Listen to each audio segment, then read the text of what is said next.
చిన్న ప్రార్థనిస్తున్నాం. ప్రార్థన. మహాపరిశుద్ధుడా, మహోన్నతుడా, మహాగణుడా, మమ్మల్ని మిక్కిలిగా ప్రేమించిన మా ప్రియ పరలోకమందున మా తండ్రి, మీ శ్రేష్టమైన నామానికి స్తుతులు చెల్లించుకుంటున్నాం తండ్రి. గడిచిన వారమంతా మమ్మల్ని కాచి కాపాడి మరొకసారి తండ్రి శుక్రవారపు ఆరాధనలో మీరు మమ్మల్ని తీసుకొచ్చిన విధానం బట్టి మీకు వందనాలు తండ్రి. మరి ఇప్పటి వరకు పాటల ద్వారా మేము మహిమపరచమని నమ్ముచున్నాము తండ్రి. కొన్ని విషయాలు తండ్రి చరిత్రలో నుంచి మాట్లాడుతుండగా మీరు మాకు సహాయం దయచేయండి. మాకు కావాల్సిన జ్ఞానాన్ని కూడా దయచేసి ఆత్మీయంగా మా జీవితాలు ఎలా ఉన్నో మరొకసారి పరిశీలన చేసుకోవడానికి సహాయం దయచేస్తారు. క్రీస్తు నామాన్ని ప్రార్థన అడిగి వేడుకొనిచిన మా పరమ తండ్రి, ఆమె. వచ్చిన అందరికీ క్రీస్తు నామాన శుభవందనాలు తెలియజేసుకుంటున్నాను. కొన్ని విషయాలు లేఖనాల నుంచి ధ్యానించుకునే ప్రయత్నం చేద్దాం. కొంచెం జాగ్రత్తగా ఉండండి. త్వరగానే మనం కూర్చునే ప్రయత్నం చేద్దాం. సుమారుగా కీర్తనలు అనగానే మనకు అందరికీ బాగా గుర్తొచ్చే ఒక వ్యక్తి ఎవరైనా ఉన్నారంటే దావీదు. ఈ దావీదు మహానుభక్తుడు ఎవరైతే ఉన్నాడో ఈయన గురించినటువంటి ప్రస్తావన అందరికీ తెలిసిన విషయాలు. ఈ కీర్తనల గ్రంథాలు ఏవైతున్నాయో ఈ కీర్తనల గ్రంథాలు కొన్ని సందర్భాల్లో ఆయన తన వ్యక్తిగత జీవితంలో పడినటువంటి శ్రమను గురించి, బాధల గురించి, సంతోషం గురించి, కొన్ని ఏ విధంగా పాడాలో వాటి గురించిన విషయాలన్నీ కూడా కీర్తన గ్రంథంలో రాశాడు.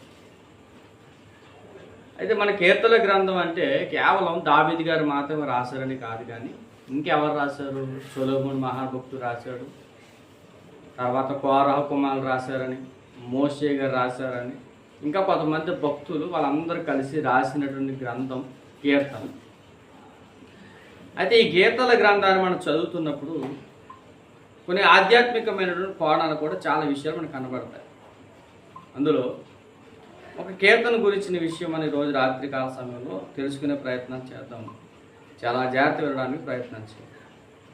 ముఖ్యంగా దావీదు గారు తన జీవితంలో సౌలు అనే ఒక మహారాజు ఉన్నాడు. సౌలు అనగానే దావీదు గారికి ఏమవుతాడు? మావయ్య అవుతాడు. తన మావయ్య ఎవరైతే ఉన్నారో సౌలు దావీదు గారిని చంపేయడానికి పలుమారు ప్రయత్నాలు చేస్తున్నటువంటి సందర్భాల్లో ఒక ప్రాంతానికి దావీదు గారు వెళ్తారు. ఒక ప్రాంతం దగ్గర దావీదు గారు ఉన్నారని, ఆ ప్రాంతంలో దావీదు గారిని సౌలుకి అప్పగిచ్చేస్తే, దావీదుని సౌలు గారికి అప్పగిస్తే సౌలు దగ్గర మా ప్రాంతానికి మంచి పేరు వస్తుందని, అంటే ఆ కాలంలో సౌలు అనే వ్యక్తి రాజుగా పరిపాలన చేస్తుంది. అప్పటికి దావీదు గారు సింహాసనం ఎక్కలే. ఇప్పుడు ఆయన ఇంకా సింహాసనం ఎక్కలేనప్పుడు రాజు ఎవరితో రాజు దావీదును మాకు పట్టి ఇచ్చాడనేసి ఈ ప్రాంత నివాసులకు తెలిసినప్పుడు, ఈ ప్రాంత నివాసులకి తనకి ఏదైనా అవసరతలు ఉంటే ఆ అవసరతలు సౌలు అనే భక్తుడు, సౌలు అనే రాజు తీరుస్తాడనేసి ఈ కొంతమంది మనుషులు ఏం చేశారంటే దావీదు గారిని పట్టించడానికి ప్రయత్నం చేశారు. అర్థమవుతున్న సందర్భం త్వరగా ఆడు గురించి అలా పక్కన మనం మాట్లాడుతాం. అంటే సౌలు అనే వ్యక్తి అంటే సౌలు అనే మహారాజుకి దావీదు పలానా ఊరిలో ఉన్నాడు, మా ఊరిలో ఉన్నాడు, పలానా ప్రాంతంలో నివసిస్తున్నాడు, మేము వచ్చి పట్టుకోవడం కన్నా మీరు వచ్చి పట్టుకుంటేనే బాగుంటుందని ఇక్కడ ఉన్నటువంటి మనుషులు ఎవరుతున్న ఈ ప్రాంతంలో ఉన్న మనుషులట సౌలు అనే మహానుభావుడి దగ్గరికి వెళ్ళారట, సౌలు అనే రాజు దగ్గరికి వెళ్ళారట. ఈ సౌలు రాజు దగ్గరికి వెళ్తున్నప్పుడు దావీదు గారికి ఈ వర్తమానం వినపడింది. ఏంటి ఆ వర్తమానం?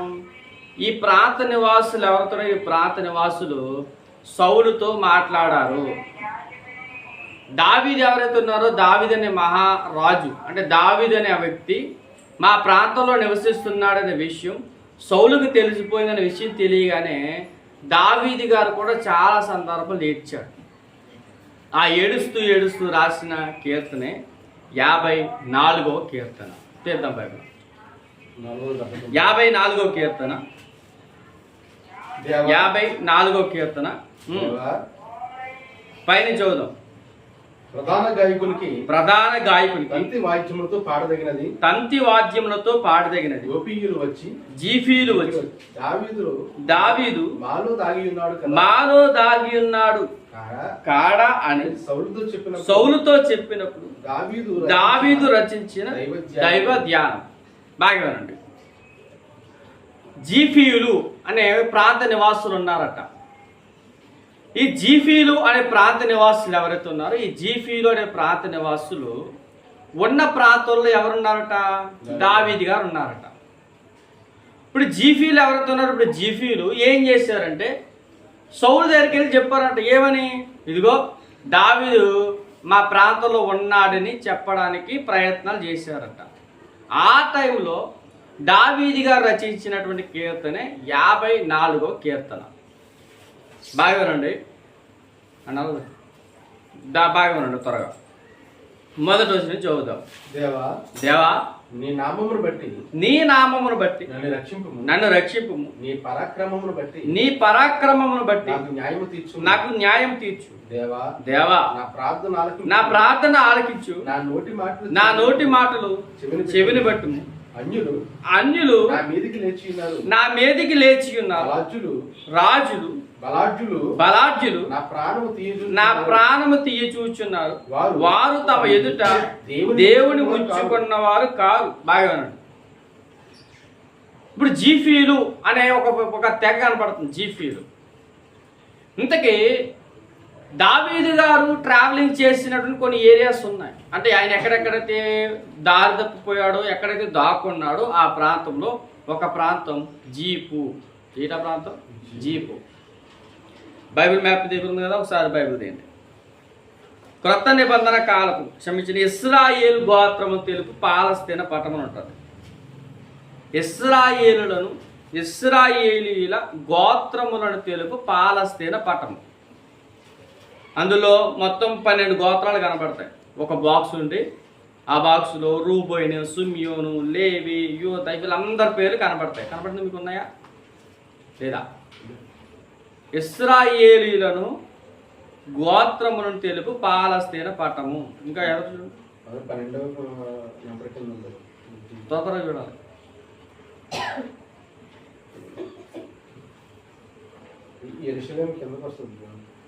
అలా చింపులు చూపించు. ఉప్పు సముద్రము వాళ్ళ మ్యాప్లు మారుతాయి. అక్కడ చూడండి, యెరూషలేము కింద ఏముంది? జీపు. అంటే ఈ జీపు అనే ప్రాంతంలో ఎవరున్నారంటే దావీదు గారు ఉన్నారు. అంటే అప్పటికి దావీదు గారిని సౌలు ఏం చేస్తున్నాడట? తరుగుతున్నాడట. ఎందుకు తరుగుతున్నాడు? మిమ్మల్ని అడుగుతున్నాడు. ఎందుకు తరుగుతున్నాడు? దావీదునే ఎందుకు టార్గెట్ చేశాడు సౌలు? చెప్పండి. సౌలు దావీదు గారిని చెప్పడానికి ఎందుకు టార్గెట్ చేశాడు? ప్రశ్న. రాజు అవుతున్నాడు. ఎవరు రాజు అవుతున్నారు? దావీదు రాజు అవుతున్నాడు. అంటే సౌలు దావీదు రాజు అవడం సౌలుకి ఇష్టం లేదా? ఎందుకు ఇష్టం లేదు?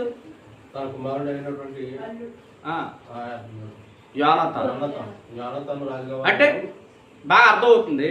అంటే యోనాతాను అంటే సౌలు గారికి కొడుకున్నాడు. ఆయన పేరు యోనాతాను. అంటే సౌలు గారు కొడుకు ఎవడైతే ఉన్నాడో కొడుకు యోనాతాను రాజరికం చేయాలి. వీడెవడో దారంట పోయే వ్యక్తి రాజు అవ్వడం ఏంటని సౌలు ఇప్పుడు ఎవరు టార్గెట్ చేశాడు? దావీదుని టార్గెట్ చేశాడు. ఇప్పుడు దావీదు గారిని టార్గెట్ చేశాడు కాబట్టి ఇప్పుడు దావీదుని చంపేసి నెక్స్ట్ కింగ్ ఎవరు అవుతారు? కొడుకైనటువంటి యోనాతాను అవుతాడు. అది లెక్క. అందుకనే పలుమార్లు ఎవరిని చెప్పడానికి ప్రయత్నాలు చేస్తున్నాడంటే సౌలు దావీదుని చెప్పడానికి ప్రయత్నాలు చేస్తున్నాడు. అందుకే ఇప్పుడు ఈ జీపు అరణ్యంలోనికి ఎప్పుడు వెళ్ళాడు ఈయన? అసలు ఈ జీపు అనే ప్రాంతంలోనికి దావీదు మహారాజు అంటే దావీదు గారు అక్కడికి వెళ్ళారన్న దానికి మనకు కూడా ఏం కావాలి? ఒక బేస్మెంట్ రెఫరెన్స్ కావాలి. ఆ బేస్మెంట్ రెఫరెన్స్ ఉంటే దాన్ని బట్టి మనం ఏం చేయడానికి అవుతుంటే ఈ అధ్యాయాన్ని వివరించుకునే సందర్భాలు మనకు కనబడతాయి. అర్థమవుతుంది కదా? అంటే జీపు అనే ప్రాంతానికి దావీదు గారు వెళ్ళారా వెళ్ళలేదా అంటే వెళ్ళారు. ఆయన వెళ్ళాడు అనడానికి నీ దగ్గర రుజువులు ఏంటి అంటే మన పాత నిబంధన గ్రంథంలో రాజు అయినటువంటి దావీదు గారు సౌలు గారు ఉన్న కాల వ్యవధి మనకు తెలియాలి. అంటే సౌలు దావీదు వీళ్ళిద్దరి పీరియడ్ మనకు తెలియాలంటే సమూయేలు గ్రంథము, మొదటి సమూయేలు, రెండవ సమూయేలు, ఈ రెండు సమూయేలు గ్రంథాలు మనం చదువుతున్నప్పుడు వీళ్ళిద్దరి యొక్క చరిత్ర మనకు కనబడుతుంది. ఎవరెవరిది? దావీదు గారిని, సౌలు గారు. అంటే వీళ్ళిద్దరు కలిసినటువంటి చరిత్ర సమూయేలు గ్రంథంలో మనకి బాగా కనబడతాయి. ఇప్పుడు ఈ కనబడుతున్న సందర్భాన్ని బట్టి ఈయన జీపు అనే ప్రాంతానికి వచ్చాడని తెలియాలంటే మనం ఏం చేయాలంటే ఒకసారి సమూయేలు గ్రంథం దగ్గరికి వెళ్దాం. మొదటి సమూయేలు గ్రంథం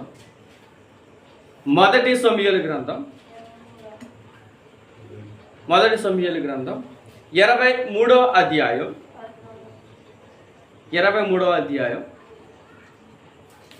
14వ వచనం.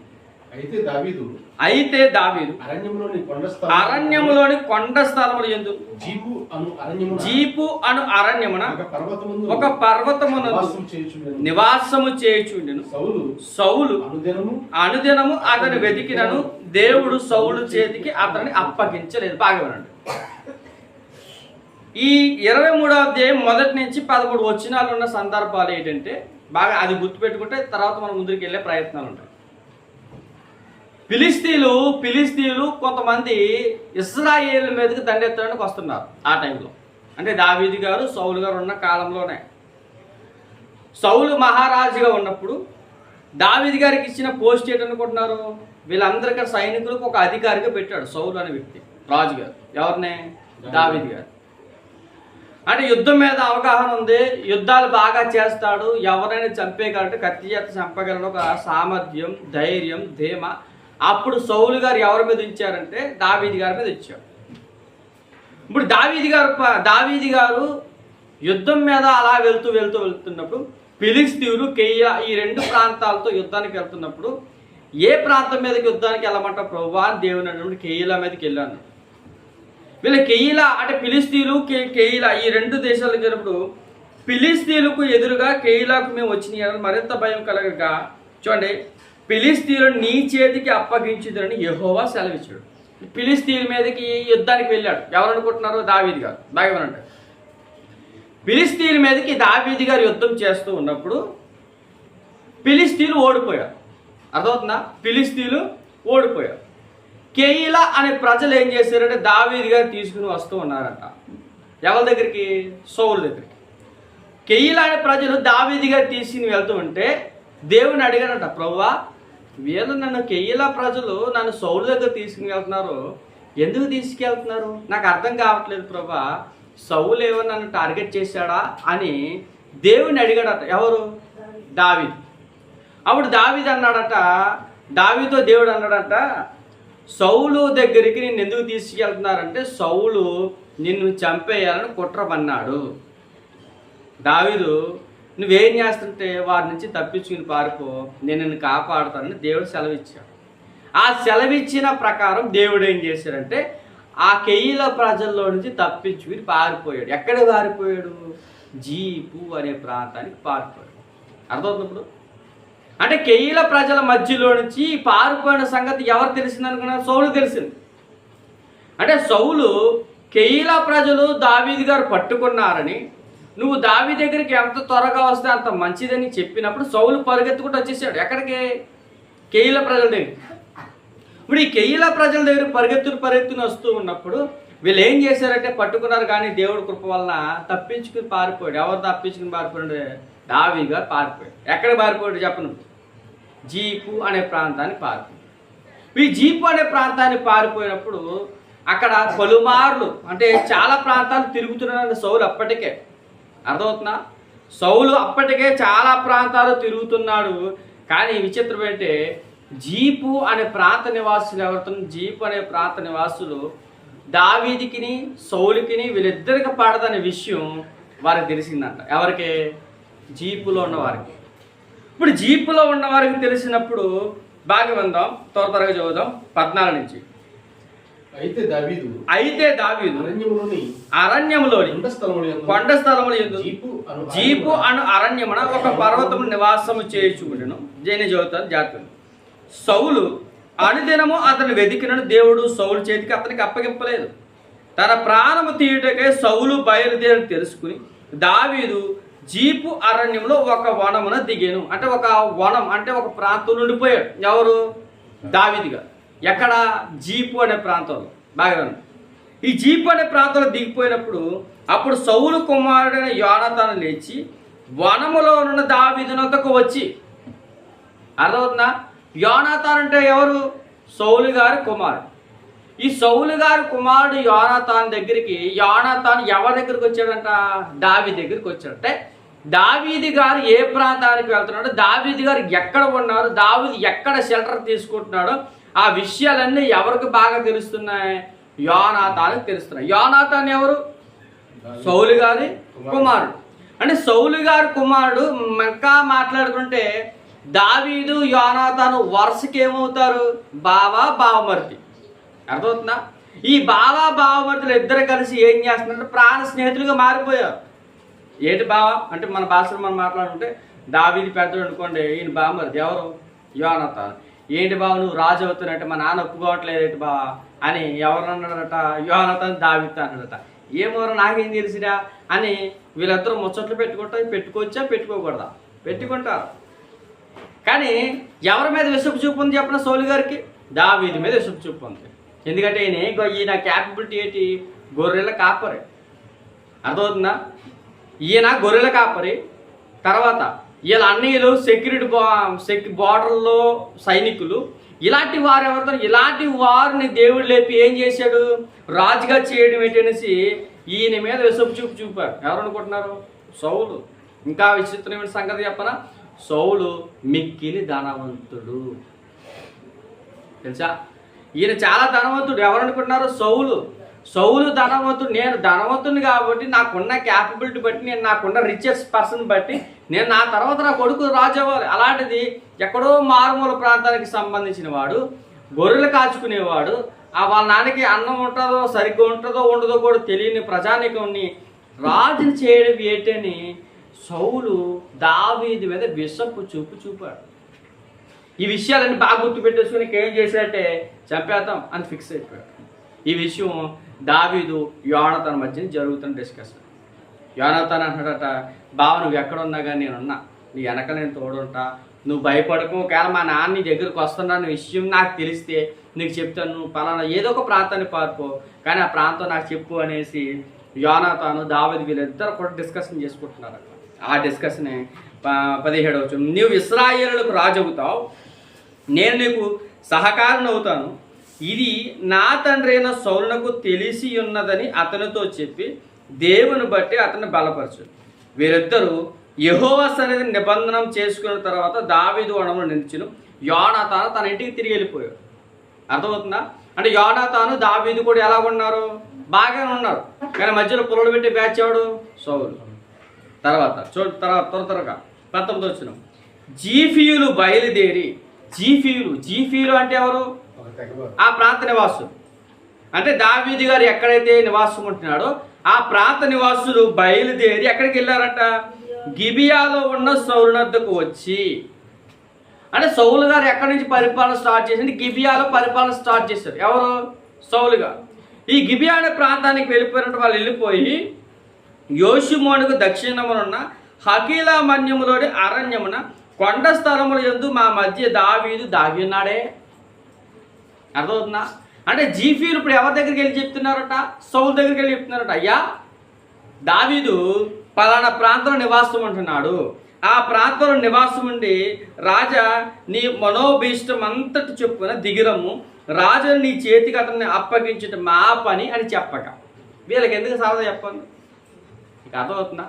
జీఫీల పని ఏంటి? వాళ్ళ పని వాళ్ళు చేసుకోవచ్చు కదా. వాళ్ళ పని వాళ్ళు చేసుకోకుండా ఏం చేస్తున్నారంటే దావీదును సౌలుకి అప్పగిస్తే మాకు ఏదోటి లాభం చేకూరుస్తుందని జీఫీలు పని పగిది కుట్ర. ఆ కుట్రలో భాగమే ఆయన 54వ కీర్తన రాశాడు. ఈ విషయం ఎవరు తెలిసిందంట? తెలుసు మీకు? చూడండి, అప్పుడు కింద కనపడుతూ ఉంటుంది. 23వ వచనం చూడండి సార్. 23. మీరు బహు జాగ్రత్తగా నుండి అతని నుండి మరుగు తావులను 25 తొందరగా 25. సౌలును అతని జనులను తన్ను వెతుకుటకై బయలుదేరిన మాట దావీదు విని కొండ శిఖరము దిగి మాయేను అరణ్యమందు నివాసము చేసెను. చూడండి, సౌలు దావీదును తరుముతున్నాడనే విషయం ఎవరు విన్నారు? దావీదు గారు విన్నారట. మిమ్మల్ని అడుగుతున్నా, జీపు అనే అరణ్యంలో నివాసం ఉంటున్నారు యోనాతాను చెప్పాడా? చెప్పలేదు. ఎవరు చెప్పారు? జీఫీలు వెళ్ళి చెప్పారు. వీళ్ళు చెప్పిన మాటను బట్టి దావీదు గారు ఏం చేశారంటే ఈ మాట విన్నాడు. అంటే సౌలు నా దగ్గరికి వస్తున్నాడు. ఎవరిని బట్టి సౌలు నా దగ్గరికి వస్తున్నాడు? జీఫీలు బట్టి నా దగ్గరికి వస్తున్నాడు. ప్రభువా, అప్పుడు రాసిన కీర్తన ఇది. ఇప్పుడు చదవండి 54వ కీర్తన. 54వ కీర్తన. దేవా, నీ నామమును బట్టి నన్ను రక్షించు, నీ పరాక్రమను బట్టి నాకు న్యాయం తీర్చు. దేవా, నా ప్రార్థన ఆలకించు, నా నోటి మాటలను చెవిని పట్టు. అన్యులు నా మీదకి లేచారు. అన్యులు అనే జీపీలు ఎవరికన్నా జీపీలు అన్యులు, వారిని ప్రజలు కాదు. అలాంటి నీ ప్రజలు కానీ జీపీలు నా మీదకి లేచారు. వారు తమ ఎదుట దేవుని ఉంచుకునే వారు కారు. అంటే వీళ్ళకి నువ్వెవరో తెలీదు. ఎవరో జీపీలకి యెహోవా దేవుడు అంటే తెలీదు. అలాంటి ప్రజానికం నా మీద ఏం చేశారంట? తిరుగుబాటు చేశారు. అర్థమవుతుంది మీ అందరికీ? చెప్పండి, అర్థమవుతుందా? అంటే జీపీలు ఎవరైతే ఉన్నారో జీపీలకి ఎవరు తెలీదు? దేవుడు తెలియదు. జీపీలు అన్యులు, ఇశ్రాయేల్ గోత్రానికి సంబంధించిన వారు కూడా కాదు. 12 మంది గోత్రాల్లో జీపులు ఎవరు లేరు, జెఫీలు. వీళ్ళు దేవుని ఎరిగిన సంతానం.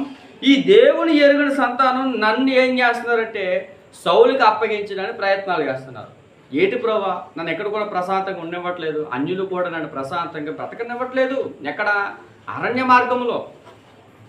ఇక్కడ వనం ఉంది కదా, ఇక్కడ తోట ఉంది కదా, తోటలో నివాసం ఉన్నాను, బాగానే ఉంది కదా అనుకున్నాను. ఈ జీఫీలే నన్ను సౌలు చేతికి అప్పగిస్తున్నారు. ప్రభా, నువ్వే నన్ను కాపాడు. చూడండి ఎంత బాధపడుతున్నాడు.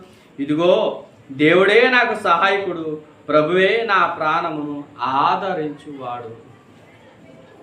అంటే మన కష్టాల్లో ఉన్నప్పుడు, ఇబ్బందుల్లో ఉన్నప్పుడు మనం చేయాల్సినటువంటి మాట ఏంటి చెప్పనా? ఇదిగో దేవుడే నాకు సహాయం చేస్తాడు. నేను ఏ దారిని వెళ్ళాలో, నాకు ఏ త్రోవను చూపించాలో దేవుడు నాకు ఆ త్రోవను చూపిస్తాడు అనేసి దావీదు గారు తనకు తానుగా అక్కడ ఉన్నట్టు పరిస్థితులు బట్టి ఆయన ఏం చేస్తాడు చెప్పినా ప్రార్థన చేస్తున్నాడు. అంటే మన పరిస్థితులు కూడా కొన్నిసార్లు అతలాకుతలాలు అవుతాయి. పరిస్థితులు బాగోవు, అన్ని బాగుంటాయి అనుకుంటే ఒకేసారి పిడుగులో పడిపోతాం మన మీదకి. ఆ పిడుగులాంటి వార్త విన్నప్పుడు మనం ఏం చేయాలో అర్థం కాదు. తట్టా పుట్ట సర్దుకుందని ఏ పక్కకి వెళ్ళిపోవాలో అర్థం కాదు. అలాంటి పరిస్థితులు వచ్చినప్పుడు మనం ఎవరి మీద ఆనుకోవాలి చెప్పనా? దేవుడి మీద ఆనుకోవాలట. ఇప్పుడు దావీదు గారు ఎవరి మీద ఆనుకుని ప్రార్థన చేస్తున్నాడు చెప్పండి? చెప్పండి, ఎవరి మీద ఆనుకున్నాడు? దేవుడి మీద ఆనుకున్నాడు. నిజమే, మన పరిస్థితులు కొన్నిసార్లు బాగుంటాయి, ఒకేసారి పిడుగుల్లా పడిపోయి పరిస్థితులు అన్నీ దిగజారిపోతాయి. అప్పుడు ఏం చేయాలి? ప్రభువా, నువ్వే నాకు తోడున్నావు, నా ప్రాణం నువ్వే ఆదరిస్తావు. చూడండి, మంచి మాట ఉంటుంది. కీర్తన గ్రంథం 37:40 వచ్చును. కీర్తన గ్రంథం 37:40 వచ్చును. యెహోవా వారికి సహాయుడై వారిని రక్షిస్తాడు. వారు యెహోవా శరణుజొచ్చి ఉన్నారు కనుక ఆయన భక్తిహీనుల చేతులుండి వారిని ఏం చేస్తాడంటే విడిపించి రక్షించును. అంటే ఎవరిని రక్షిస్తాడంటే పై వచ్చును 39. యెహోవాయే నీతిమంతులకు రక్షణ ఆధారం. అంటే ఎవరైతే నీతిమంతులుగా పిలువబడుతున్నారో, ఎవరైతే యెహోవా యందు నీతిమంతులుగా పిలువబడుతున్నారో ఆ నీతిమంతులకి రక్షణ ఆధారం ఎవరట చెప్పండి? యెహోవా. అంటే యెహోవా మనకి అంటే మన నీతిమంతులుగా ఉన్నామంటే, మన నీతిగా ఆయన ఎడల భయభక్తులు కలిగి ఉన్నామంటే మనకి రక్షణ ఆధారం ఎవరు ఉంటారు చెప్పరు? మనకు తోడుగా దేవుడు ఉంటాడు. దాని కింద చూడండి, బాధ కలిగినప్పుడు ఆయన వారికి ఆశ్రయ దుర్గము. అర్థమవుతుంది మీ అందరికీ? అంటే బాధలు కలుగుతున్నప్పుడు, ఇబ్బంది గుండా ప్రయాణం చేస్తున్నప్పుడు, మనకి ఇరుకొచ్చినప్పుడు, సమస్యలు వచ్చినప్పుడు, ఎన్ని బాధలు వచ్చేసినా నువ్వు నీతిగా ఉంటే ఆ దేవుడు నిన్ను ఏం చేస్తాడంట? ఆయన నీకు ఆశ్రయం అవుతాడంట.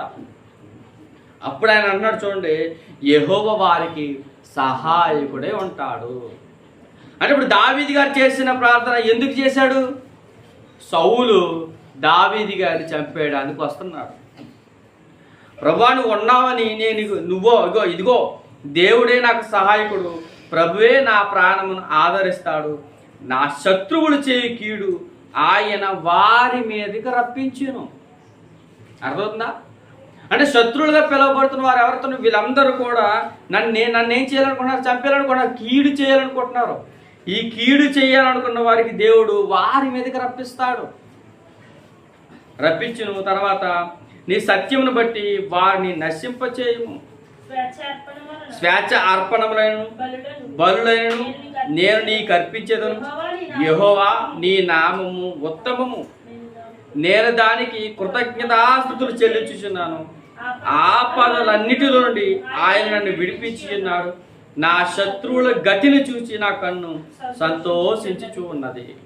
బాగా వినండి, ఊహించేస్తాను. ఎంత భయంకరంగా మాట్లాడుతున్నాడంటే, ఆలోచన యెహోవా నీ నామం ఉత్తమము, నేను దానికి కృతజ్ఞతాస్తుతులు చెల్లించుచున్నాను. ఆపదల అన్నిటిలో నుండి ఆయన నన్ను విడిపించి ఉన్నాడు. అంటే దావీదు గారు అరణ్య మార్గం అలా ప్రయాణం చేస్తున్నప్పుడు పలుబార్లు సౌలు తరుముతున్నప్పుడు దావీదు గారు దేవుడు కాపాడలేదా? కాపాడాడు. ఆయన ఎందుకు కాపాడాడు దావీదు గారిని? ఆయనకు ఒక లక్షణం ఉంది, ఆయనకు ఒక ట్యాగ్లను ఇచ్చాడు. ఏంటి దేవుడు చెప్పండి? దావీదు నా ఇష్టానుసారుడైన మనుష్యుడు. ఇప్పుడు అబ్రహాము గారి జీవితంలో కూడా పలుమార్లు శోధన గుండా ప్రయాణం చేశాడు, ఇబ్బందులు గుండా ప్రయాణం చేశాడు. దేవుడు అబ్రహాము గారిని కాపాడలేదా? కాపాడాడు. యాకోబు గారు కూడా దేవుడు యందు విశ్వాసంతో ఉన్నాడు, నీతిమంతుడిగా బతికాడు. కాబట్టి యాకోబుని దేవుడు రక్షించలేదా? రక్షించాడు. యోసేపు గారు తన జీవితంలో ఎన్నో ఇబ్బందులు కూడా ప్రయాణం చేశాడు, చెరసాల పాలైపోయాడు, చాలామంది ఉమ్మేసి తరిమేశారు. ఆ పోతిఫర్ భార్య మరీ ఘోరంగా అవమానించింది, బట్టలు లేకుండా బయటికి పారిపోయాడు. అన్ని ఆపదలు వచ్చినా, ఎన్ని హింసలు వచ్చినా, ఎన్ని ఆటంకాలు వచ్చినా, ఎన్ని అవమానాలు ఎదుర్కొన్నా ఆయన ఒక ట్యాగ్లు ఇచ్చాడు దేవుడు. ఏంటంటే నీతిమంతులను ఆయన ఏం చేస్తారంట? చెప్పండి, ఆయన ఏం చేస్తారంట? ఆపదల్లో నుంచి దేవుడు వాడిని రక్షిస్తాడు. అంటే ఆపదలో గుండా నువ్వు ప్రయాణం చేస్తున్నప్పుడు, నీకు ఇబ్బందులు గుండా నువ్వు ప్రయాణం చేస్తున్నప్పుడు నువ్వు ఎవరి మీద ఆనుకోవాలి చెప్పనా? దేవుడి మీద ఆనుకోవాలి.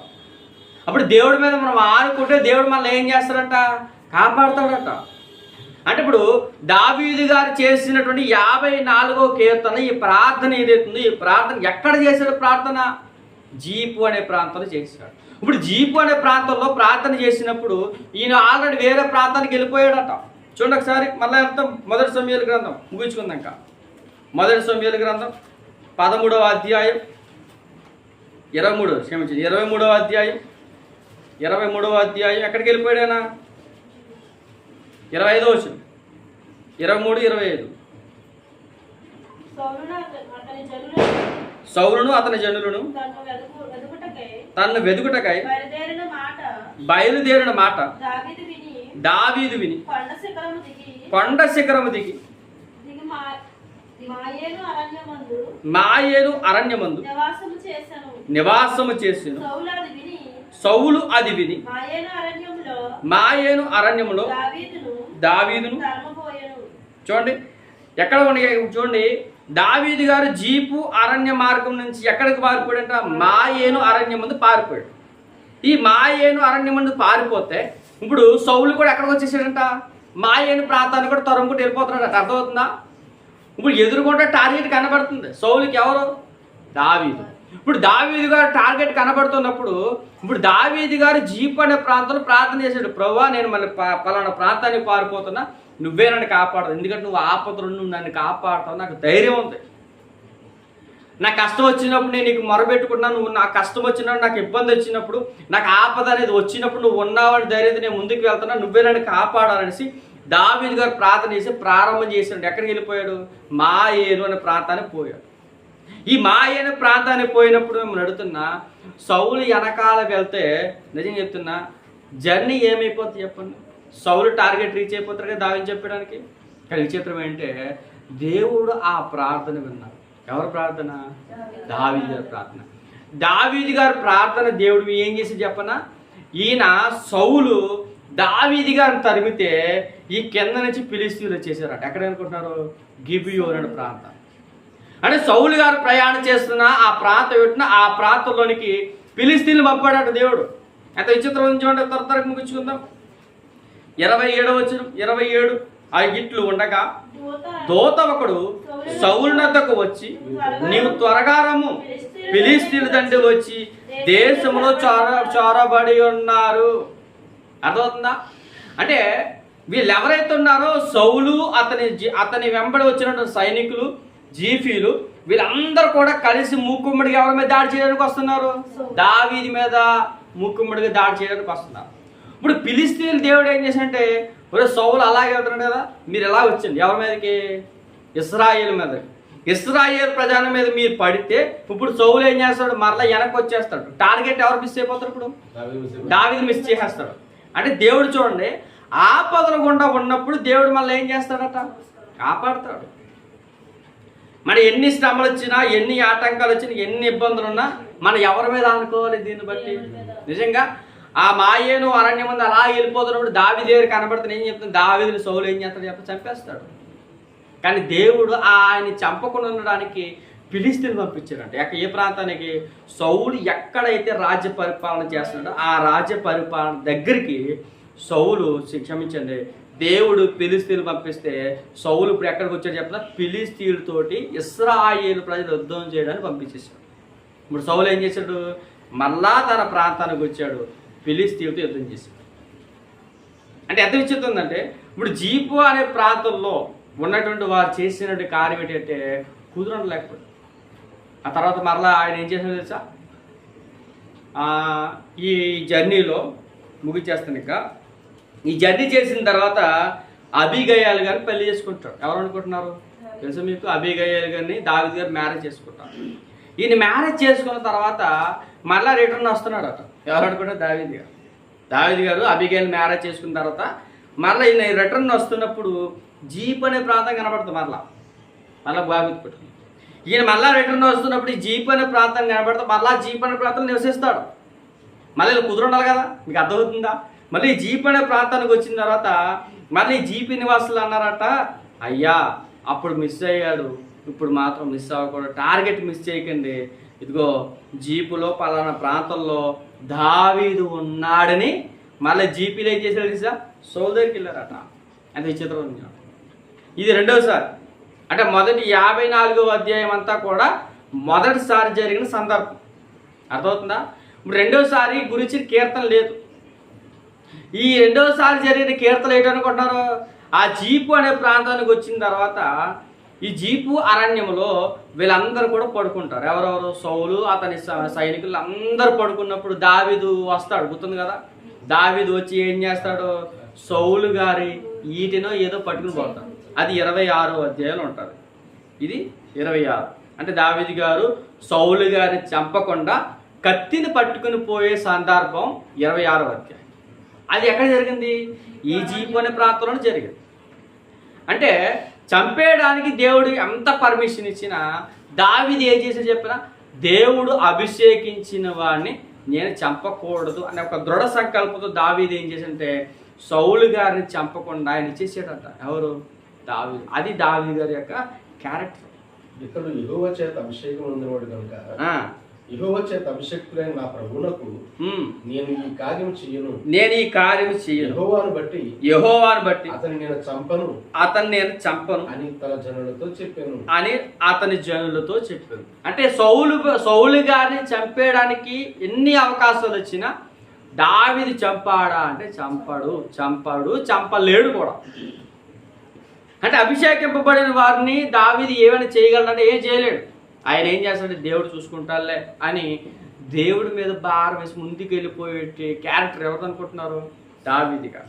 కాబట్టి ఇప్పుడు ఈ రాత్రికాల సమయంలో 54వ కీర్తన అందరికీ నేర్పిస్తున్న ఒక పాఠం ఏంటంటే, మరి ఎన్ని శ్రమల గుండా ప్రయాణం చేసినా, ఎన్ని ఇబ్బందులు గుండా ప్రయాణం చేసినా మొదట మన ప్రయాణం ఎవరితో కొనసాగాలంటే దేవుడితో కొనసాగాలి. ముందు దేవునికి ప్రార్థన చేయాలి. మన దేవునికి ప్రార్థన చేసిన తర్వాత అప్పుడు ఏం చేయాలంట? మన ప్రయాణం కొనసాగించాలంట. ఈ ప్రయాణం కొనసాగుతున్నప్పుడు మన వెనకాల శత్రువులు అరుస్తూ ఉంటారు, తిడుతూ ఉంటారు, ఏవేవో చేస్తుంటారు. వాటన్నిటిని దేవుడు ఏం చేస్తే చెప్పనా ఆ పక్కకి పొమ్మంటాడు. ఇప్పుడు సౌలు ఏం చేశాడు? పరిగెట్టుకుంటూ వచ్చాడు. తీరా దేవుడు తన దేశం మీదకి శత్రువులు పంపించాడు. అంటే మన మీద కూడా శత్రువుల దాడి జరుగుతుంది. అలా శత్రువుడు దాడి జరిగినప్పుడు మన ముందు మన నాయకులు ఉన్నారు కదా, మనోళ్ళు ఉన్నారు కదా, వాళ్ళు ఉన్నారు కదా, వీళ్ళు ఉన్నారు కదా అని మన వారిని చూపించుకొని మన ముందు ఎవరిని పెట్టాలంట? ముందు చెప్పండి, దేవుని పెట్టాలి. మనం దేవుని ముందు పెట్టామనుకోండి, ఆ తర్వాత ఆయన ఏం చేయాలో అది చేస్తాం. సౌలు కూడా అదే చేశాడు. సౌలు కూడా తనకు తానే చచ్చిపోయే రీతికి ఆయన చనిపోయాడు. కాబట్టి ఈ 54వ కీర్తన మనకి నేర్పిస్తున్న పాఠం, ఏదైనా శ్రమ వచ్చినప్పుడు, ఇబ్బంది వచ్చినప్పుడు మనం ఏం చేయాలంట చెప్పండి? ప్రార్థన చేసి ముందుకు వెళ్ళాలి. ఇటువంటి ప్రార్థన మన ఆత్మీయ జీవితంలో ముందుకు వెళ్ళాలని కోరుకుంటూ ఈయన మాటలు ముగిస్తున్నాను. చిన్న ప్రార్థన చేస్తున్నాను. ప్రార్థన. మహాపరిశుద్ధుడా, మహోన్నతుడా, మహాగణుడా, మమ్మల్ని మిక్కిలిగా ప్రేమించిన మా ప్రియ పరలోక ముందు మా తండ్రి, మీ శ్రేష్టమైన నామానికి స్తుతులు చెల్లించుకుంటున్నాం తండ్రి. ఈ రాత్రి కాల సమయంలో కొద్ది నిమిషాలు తండ్రి 54వ కీర్తన వివరించుకోవడానికి మీరు మాకు చూపించిన ప్రేమను బట్టి, కృపను బట్టి వందనాలు తండ్రి. తండ్రి, ఇంకా మాకు కావాల్సిన జ్ఞానాన్ని మీరు మాకు దయచేయండి. వాక్య ప్రకారం మా జీవితాలు వెలిగించండి. మీ సన్నిధిలో మంచి ప్రవర్తనతో తండ్రి మేము ముందుకు వెళ్ళడానికి సహాయం దయచేయండి. అలాగే తండ్రి, దావీదు గారి జీవితంలో ఎన్నైతే శ్రమలు పొందాడో, ఎన్ని ఇబ్బందులు పడ్డాడో మేము తెలుసు తండ్రి. ఆ శ్రమలు, ఇబ్బందులు ఎన్ని ఇచ్చినా తండ్రి ముందు మిమ్మల్ని స్మరించాడు తండ్రి. మీకు ప్రార్థన చేసి తన జీవితంలో ప్రయాణాలు కొనసాగిస్తున్నప్పుడు తన ప్రయాణాలు ఎన్ని ఆటంకాలు వచ్చినా మీరు తనని ఆశీర్వదించి బలపరిచి తండ్రి ఆత్మీయంగా స్థిరపరిచారు తండ్రి. ఆఖరికి తనని ఇశ్రాయేలు ప్రజలకి ఒక రాజుగా నియమించారు. అందునిమిత్తం మీకు వందనాలు. ఇంకంటే మా ఆధ్యాత్మిక జీవితంలో మాకు ఏమైనా లోటుపాట్లు ఉంటే మీరే వాటిని తీసివేసి మీ సన్నిధిలో మంచి హృదయాలుగా మా సత్యాన్ని పట్టుకునే స్తంభాలుగా ఉండడానికి మీరే మాకు తోడుగా నీడగా ఉండి నడిపిస్తారని కోరుకుంటూ క్రీస్తు నామముని ప్రార్థన అడిగి వేడుకుంటున్న మా పరమ తండ్రి ఆమేన్. తండ్రి దేవుని ప్రేమయు ప్రభువైన యేసుక్రీస్తు వారి యొక్క కృప పరిశుద్ధాత్మ అన్యోన్య సహవాసం కూడిన మనకును సకల పరిశుద్ధులకును సదాకాలము తోడే ఉండి నడిపించును గాక. ఆమేన్, ఆమేన్, ఆమేన్. అందరికీ వందనాలు.